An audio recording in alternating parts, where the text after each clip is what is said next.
Okay, so welcome back to the second session. This session will be a bit more hands-on. This will be require multiple steps for the things that we're going to apply to. It'll be for. It'll take multiple steps to apply the things that we're doing. This is the Year 10 English data, the first thing that I've done because this will be on YouTube. I've deleted the surname and first names. If you want to follow along with me, that might help you see the processes that I'm taking. Before we get into this, I'll say the things that we're going to do require multiple points of data. So these things are going to be really helpful for people such as year coordinators when you're looking at which units have been productive, which assessment tasks have been productive, where students are tending to rise and fall, and those sorts of things. So you can't quite do this with one. Doing it with two is not reliable. 3 is the minimum you'd like. But out of that, I'm going to get started and begin to clean up this document. I'm going to work with the marks, which is the percentage equivalent of the marks, just because it's the easiest to work with that. I think these are all out of 20. Now, as I'm doing this, I'll also say, doing this, I've chosen Year 10 in particular because some of our juniors are marked to different scales and there's more differentiation, and that is valuable for some things, but for the things that we're going to apply, it's probably going to skew the data more than anything. So we're looking for something that's marked in a similar way. Perfect for our senior subjects where we align our marking. So I'm going to delete those, and then I'll delete those, and we'll just leave it as student ID. Okay, so I've just tidied it up there, and what I might do, just to make it even more graphic, I'm going to make these, I'm just going to make it my own a little bit.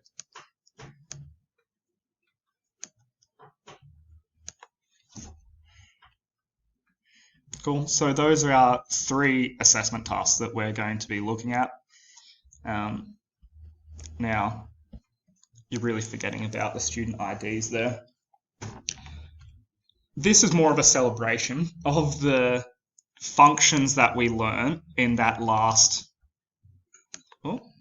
shift cells up, in that last session where I showed you how to refer to cells.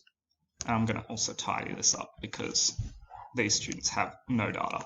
It's a celebration of us knowing how to combine different functions, and we're going to try to use them in a productive way.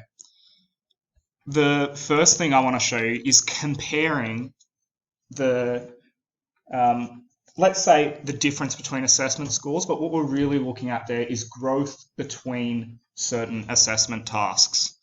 So let's keep this tab as our base data. So Control A, selected everything, Control C.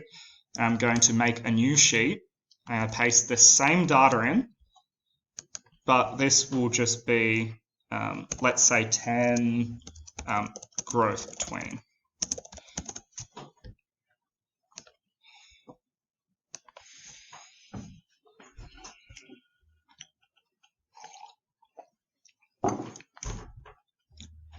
And because we're comparing 2, we can do the difference between the growth from assessment task 1 to assessment task 2, and then the growth from assessment task 2 to assessment task 3. And I'll leave a column just because that's how I prefer to do it. So assessment task 1 to assessment task 2. I might even also add growth to show off other things to wrap. That just makes it fit to that size. Also, while I'm here, I'll do AAT 2 to AT3 growth. But that one's not wrapped. Wrap it now.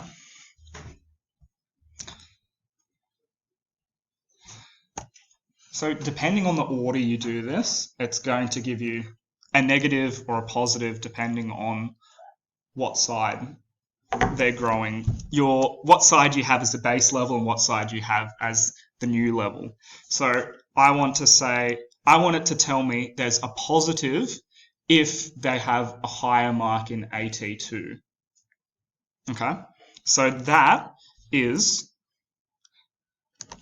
this one will be your first piece of data, and then minus a second piece of data. That's going to be a pain about it, isn't it? So,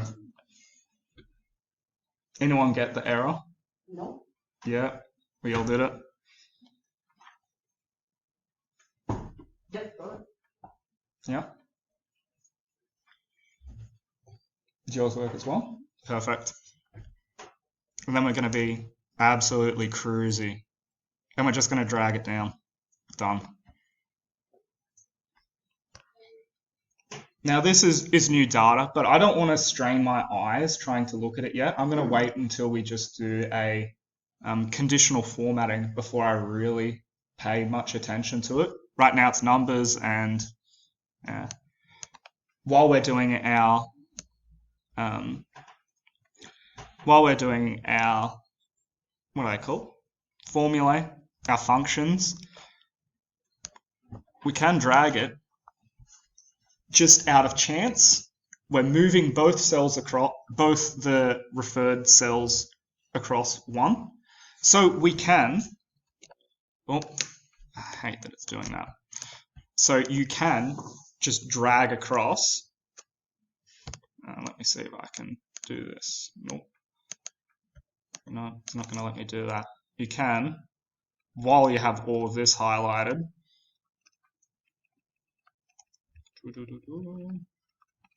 instead of rewriting the whole thing, you can just bring it across. Look how many data points we have. Yep. So you can just take it across one.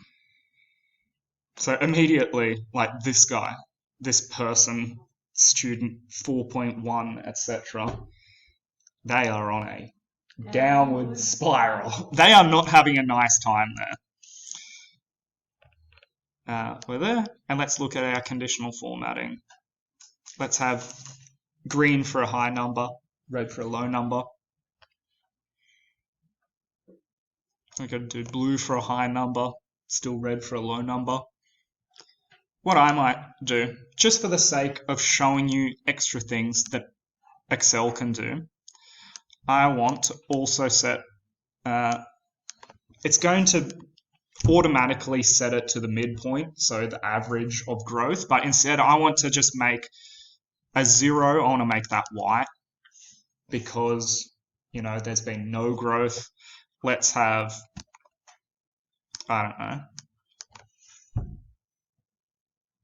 let's say, I'm going to say minus 30. So they've gone down 1.5 grade points. I'm going to say, once it's there, just give it to me like as the red as red can go. And anything below that will continue to be that same kind of red. So this is just like a massive flag here. And let's say anyone that's grown by more than a grade point, I want that as green can go. There aren't any great colors, but there we go. Quite Italian. Yeah, that's massive. But that's because they didn't submit. So that's really an outlier there. Lots of zeros, which is nice. Yeah, but are those zeros because of 0, 0, 0 in the assessment pass? No, this one was 85, 85, 85. And then this was a 65 to 65. So that's good. Yeah, I'm looking at like 7 at the bottom, which is just like 0, 0, 0, 0, 0, 0, 0, 0. Oh, these ones. Yep. But maybe that shows us that simple bit of data that students are better at submitting assignments at the start of the year than at the end of the year. If you want, you can delete those outliers because they're not telling us the real data that we want to know. We really just want to know, like, where are we seeing student growth? You can play around with the colors. You can, if you want to just chill with it being the maximum value is as like bold as the color goes. So if a student grew by 40 and they have a student that grew the most, that 40 is the boldest color. There you go. I think that 50 might be the boldest. So that's, it went from a non-submission to a submission.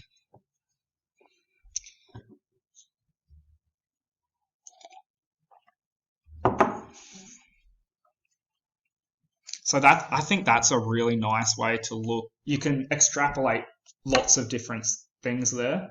And when you're moving year to year, you can look at if you change things. Maybe you are trialing a different submission method where in certain periods, all students have to walk up and submit it from the office, or if you're playing with maybe online submission, these are things that you might see sharp in your averages. So I'm not going to scroll all the way up to the top, but I want to see, on average, was there growth from the first assessment task to the second assessment task, or did we tend to go down? So it's G, I think G3 is about where it started, to G169. So on average, we went down slightly, but it's not a whole lot off. And then on the second assessment task, on average, we went down 10 marks. Sorry, from the second assessment task to the third assessment task, we went on average down 10 marks. So the tasks getting harder, Yeah. kids getting more Yeah, maybe you would also bring in attendance into this. That would be something to look at. But like I said in that first one, this is giving us an answer, and we need to think about why we have this answer. Maybe it's lower attendance, maybe it's lower interest, maybe the tasks are harder, maybe we're requiring them to use different skills. Maybe the first multi-parts. Yeah, exactly. So as a year coordinator, you might want to think about how you can play around with it so we aren't seeing drop-offs happen like this. And I think it's interesting that the growth or the average is so small from task 1 to task 2, given that task 2 was an in-class. Yep. And the first one's a campaign. Yeah. Like, that's pretty good performance in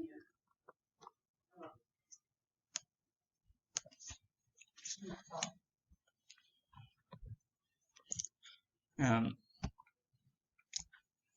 Heaps of factors that are going on there. So what are we up? We're up to 13 minutes. I'm going to pause it here and start the next one.